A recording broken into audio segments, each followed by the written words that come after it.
Hi and welcome back to our channel, and in this week our friend's Fiat Ducato camper van destroys its leisure battery down to 8 volt. Let's see if I can replace them. So our friends actually asked me if I would actually have a look at their electrical system. They didn't think their leisure battery was up to the task.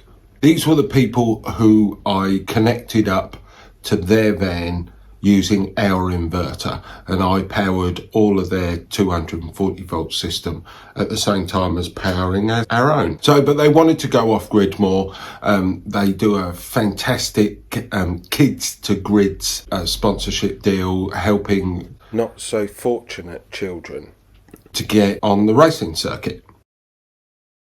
So I had a look at it. This is their 12 volt leisure battery. It's down to, well, it says it's 21 volts. I never believed that for a moment. It says it's down to 8 volt. Measure it up and purchase new batteries, which I'll get from eBay, had them sent directly to me, and then I will fit them, hopefully, if they fit. Batteries in here, they measure up, they should go in, but we'll actually see when it comes to it. It's a bit tight, and yeah, we'll have a look.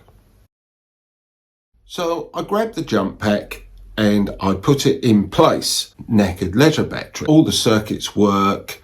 So then I'm thinking to myself, this 21, 24 volt that it keeps coming up with a ghost reading. Just want to check all the ampage draws on all the circuits. I keep finding this 0.4 of an amp draw that it shouldn't have.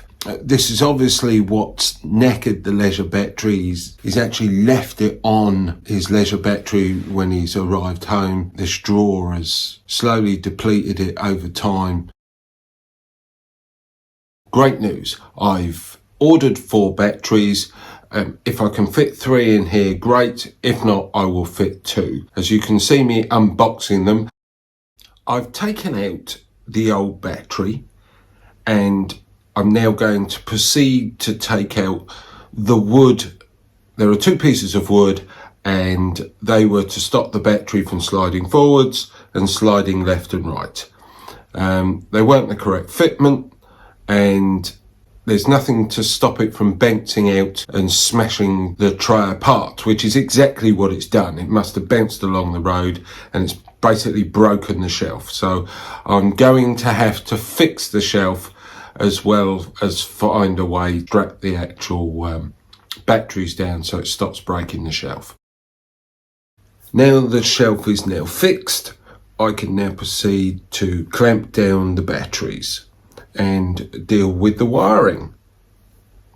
For those who are eagle-eyed and notice things that other people don't notice, you would have noticed that I have a black wire connected to the red terminal of the battery. Now this is because the owner of the van, he has a battery management system for his motorbike. So while he's not using it on his motorbike, he will use it on his camper van. The management system uses a radio-controlled car connector, which I spotted and went, oh, I can order one of those. I ordered one of those, but they use the opposite pins. So consequently, it came pre-made. The red lead is negative, positive lead is negative, or the black lead. So it gets a little bit confusing. So I'm just finished wiring up here, and it's important to remember the battery at the back. I have wired up the negative side of the battery, which is the black wires. That is power drawing out and power going in from the charger. On the back battery and on the front battery, that is positive red wires, power going in and power coming out.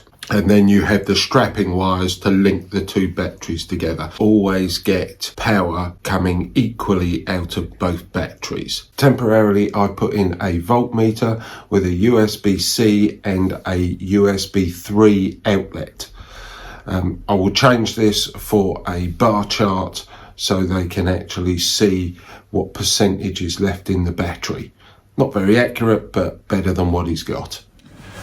Thanks for watching my channel. please give me a thumbs up and subscribe. It's completely free.